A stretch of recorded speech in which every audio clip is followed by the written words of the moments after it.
Boy. That was my tall man impersonation. Hello, huge movie fanatic Nate, stopping on by. This time I'm coming at you with continuing my retro LaserDisc showcasing videos with a really exciting one. I want to say that I probably got this brand new because the package is in really good shape. So today I'm coming at you with showcasing the retro LaserDisc for the motion picture by the name of Phantasm. How cool is this LaserDisc cover? Now this is from what I understand, this movie in North America was originally distributed on home video by it might have been Avco, it might have been Embassy initially, possibly, but if it was, it changed over to Nelson Entertainment in the late 80s, early 90s. This one's copyright 1989, artwork and design Nelson Entertainment. I want to say that the VHS I have for this is the Embassy home video. I've got the VHS from this from the 80s as well.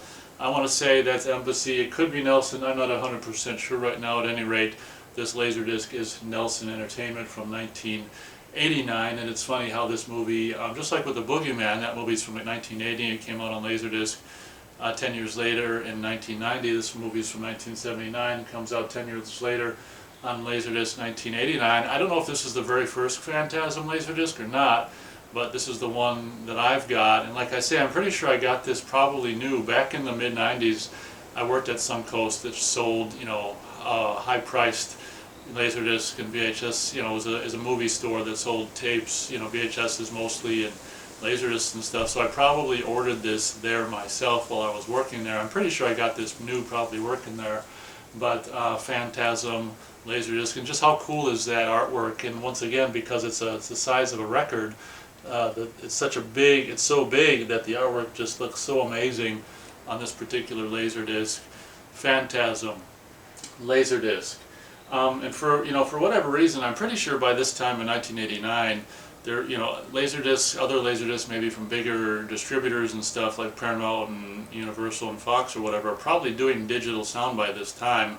I'm pretty sure the one I just showed, Carpenter with Wings Hauser, was digital sound, and that was from right around the same time. This one is probably not digital sound; it's probably just analog. And like with so many of these LaserDiscs, it's on the back here. We've got the CX noise reduction logo here. So even though it is most likely in analog audio, it does feature CX noise reduction. The back here is pretty cool. I'm pretty sure on the VHS that I've got, it's only got this picture of Mike chopping the hand, and the LaserDisc here has got an additional photo of the classic image of the tall man there having a bad day or whatever. On the top here we see where the dead are no longer that way, which is kind of a goofy-ass tagline. But on the back here we've got 1979 color 88 minutes horror, and just like with one of the other LaserDiscs I showed you recently, we've got hi-fi mono here, which is kind of funny. Hi-fi traditionally has been a thing that's been more on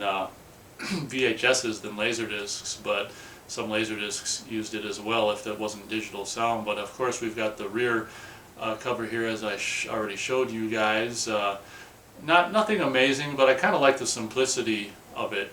So, looking at the LaserDisc label here, we've got Nelson Entertainment on the top. Did Nelson, I don't know if Embassy became Nelson in the late 90s. I don't know exactly the history with Nelson, but at any rate, the label here says Nelson, because this is just like an Embassy, like an Embassy label from, I think it's similar to the label of that I already showed you guys, the Slumber Party Massacre 2 LaserDisc I showed you guys. So maybe Embassy became Nelson in the late 80s.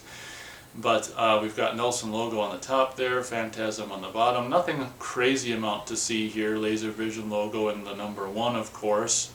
Flipping the disc over, the exact same thing, except for in the place of the 1, you've got a 2 there. And just like with the cover art for the the rear cover art, is it on the front too? I don't remember. No, it's just on the back. We've got a hi-fi mono logo here as well. Copyright 1989, Nelson Entertainment on the very bottom there. Hope you guys enjoyed my little showcasing of the Nelson Entertainment LaserDisc release of Phantasm from 1989. Like I say, the more I looked at the label and stuff like that, the more I realized that it's very possible that Embassy became Nelson I don't know why they got to do that, because the VHS I have is probably from before 1989 of Phantasm, and I'm pretty sure it's Embassy, and now the the LaserDisc from 1989 is Nelson. So it's very possible that Embassy became Nelson, but that's probably another video, another topic, another video, whatever. But it just kind of occurred to me while I was doing this video. Thank you very much for watching this one, and as always, we'll catch you on the next video.